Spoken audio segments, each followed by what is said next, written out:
국무회의를 거쳤느냐라는 겁니다. 국무회의 의결을 통해서 의결 관련된 부분입니다. 윤 대통령은 이렇게 얘기했습니다. 국무회의에서 알렸습니다. 알렸습니다. 자, 그렇다면 국무위원들은 뭐라고 했을까요? 그날 국무회의 상황에 대해서 이렇게 설명했습니다. 이번 비상계엄을 선포한 국무회의는 국무회의가 아닌 게 맞죠? 저는 의원님의 말씀에 동의합니다. 12월 3일에 대한민국에는 국무회의도 국무위원도 없었군요. 저는 국무회의라고 보기는 어렵다고 생각합니다. 예. 자, 저 다시 한번 말씀드려야 될 것 같습니다. 국무회의 심의를 거치는 겁니다. 심의. 이게 법적으로 통보라는 거는 일방적으로 이제 알리는 거예요. 그리고 심의는 거기에 대해서 의견을 나누는 겁니다. 그리고 의견은 나눈 다음에 뭐 투표라든가 어떤 결정에 이르는 과정이 있어야 되는데 지금 국무위원들 얘기는 그냥 듣기만 했다라는 쪽들이 지금 많아요. 자, 또 어떤 얘기가 나왔습니까? 네, 한덕수 국무총리는 어제 국회에 출석해서 이런 이야기를 했는데요. 지난 3일 밤 8시 40분 대통령실에 도착을 해서 처음 소식을 들었고 계엄 발동을 막기 위해서 국무위원 소집을 제안했다고 말을 했습니다. 그러면서 이후 장관들이 한 명씩 도착을 했고 의결 정족수가 채워져서 진행된 국무회의 시간은 5분에 불과했다고 말했습니다. 그리고 참석자 중 한 명인 이 송미령 농식품부 장관이 국무회의라고 보긴 어렵다 이런 이야기를 앞서 들려드렸는데요. 당시 윤 대통령의 첫 마디가 누군가와 의논하지 않았다 이런 말이었고 윤 대통령이 짧게 설명한 뒤 나갔다. 그리고 당황한 장관들이 대통령을 찾던 중에 방송으로 담화를 보게 됐다고 설명하기도 했습니다.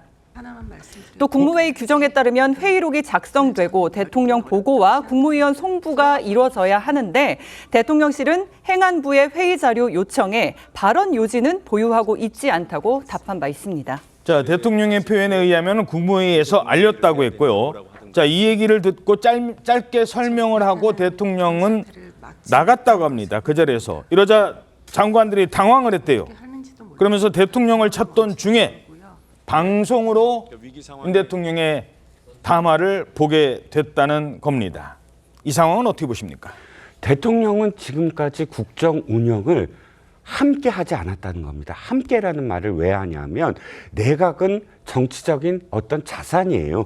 대통령의 자산은 세 파트로 나눠져 있는데 그 한 파트가 내각이고 또한 다른 파트가 참모들입니다. 대통령실의 참모. 그 다음에 또 한 파트가 이제 당인데 당 지도부와 당인데 자 당은 좀 별개로 치고 입법부니까 지금 이 사태와 관련해서 뭘 듣고 있냐면 내각은 지금까지 대통령의 결정적인 어떤 이렇게까지 결정적으로 그러니까 결단을 내려야 되는 순간에 그냥 알리는 그런 존재였구나. 그러니까 국정의 하나였던 파트너들이 아니었구나. 그 진짜 국정에 대해서 상의하는 그런 대상들이 아니었구나라고 우리가 느끼게 되는 것이고요. 또 한 가지 지금 안보실장과 비서실장도 우리 자신들은 모르는 일이다라고 이야기했습니다. 이것도 참 기가 막혀요. 왜냐하면 비서실장과 안보실장은 컨트롤 타워예요. 국정의 가장 중요한 컨트롤 타워. 더군다나 안보실장은 외교와 안보를 함께 국방과 외교를 함께 그 컨트롤 타워로서 지휘하는 사람입니다. 근데 이 사람들과도 상의를 하지 않았다는 거예요.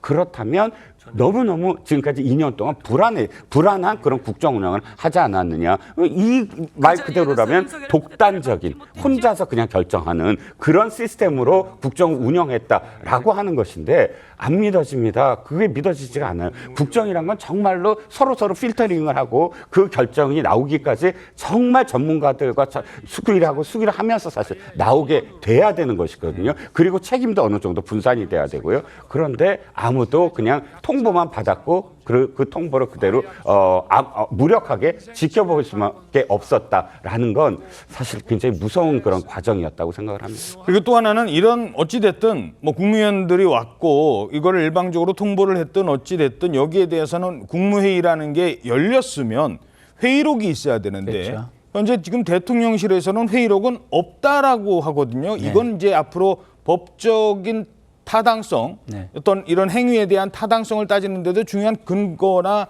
이 참고 자료가 될 수 있을 것 같아요. 저는 그렇게 생각합니다. 왜냐하면 어떤 중요한 국가적인 의사결정을 할 때는 회의록이 존재해야 됩니다. 그래서 국회의 모든 회의는요, 속기사가 없이는 그 회의가 성립되지 않는 경우가 많습니다. 그래서 속기사가 항상 있어야 회의가 성립이 돼요. 그러면 국무회의는 그거에 준하지 않는, 중요하지 않은 회의인가라는 걸 따져볼 때 회의록이 없다는 건 저것이 정식 회의라고 보기 어렵다라고 저는 보고요. 그리고 그 국무회의가 아무리 심의라 그래도 회의로 성립하려면 끝나고 나서 장관들의 서명, 다시 말해서 부서하는 과정이 필요합니다. 근데 그 부서하는 과정이 없거나 장관들이 그걸 거부했다고 합니다. 그러면은 이것을 회의라고 말할 수 있느냐? 할 수 없고요. 두 번째는 심의인데요. 심의를 가장 많이 하는 기관이 또 국회나 국무위원회입니다. 심의의 조건이 어느 정도 있습니다. 뭐냐? 내용이 있어야 되는 겁니다. 내용과 자료가 있어야 되는 거죠. 안건으로. 그렇죠. 안건으로서 성립할 수 있고, 그다음에 그 검토할 자료가 있어야 되고, 그 검토라는 것, 심의라는 건 무엇이냐? 적정성과 그다음에 이것이 미칠 영향, 그리고 법적 문제는 없는지 등등의 문제를 거기에서 논의를 해야 하는 것이 심의인 겁니다. 근데 그런 것이 없는 상태에서 한 것을 심의라고 할 수 있느냐? 그것은 그냥 요식적으로 통보하고 심의라는 것을 그냥 만들어내기 위한 행위가 아닌가, 이렇게 의심해 볼 수밖에 없는 것입니다. 예.